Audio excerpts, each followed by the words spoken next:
Good morning guys. Maaga po tayong gumising ngayon kasi may darating po tayong maintenance ngayon. Gagawin po yung aking kitchen tiles po. Matagal ko na po siyang nire-request since last year pa ng October 2023. So ngayon pa lang nila gagawin kasi nga halos madapa na kami. Ano siya, lumobo siya, tas nag-crack siya.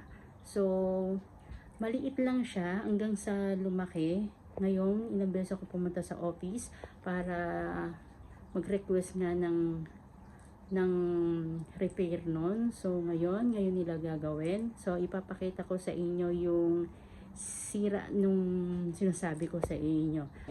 At ito nga po, ayun. Yan po siya. So, ginagawa po siya ngayon. Lumabas lang yung gumagawa nito. Kumuha siya ng tiles at saka ng semento. Ang alam ko nito, kumuha lang din siyang 3, 6, 9, 10, 11 na piraso ang papalitan nila.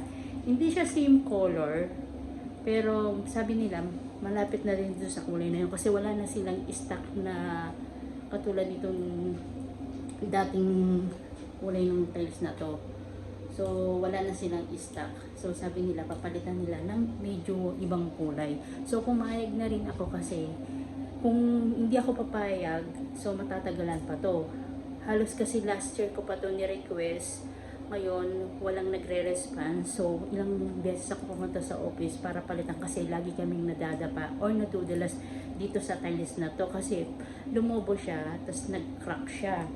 Ngayon, na-request ko na palitan na nila talaga kasi una sa lahat 2 beses na ako dito na nadapa, okay, tapos yung mga kasama ko is laging sumasabit din, so sabi ko sa kanila palitan na nila kahit hindi na same color ng tiles kasi yung tiles na to parang luma na siya. Sabi nila pinaka 10 years ago na siya or 5 years ago. So, wala na silang stock at wala na rin silang mabibiling same na color. Kaya pumayag na rin ako.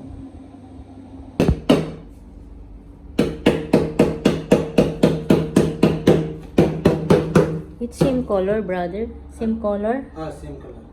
Same color. But they told me before not same color. Same color. Same color. Okay.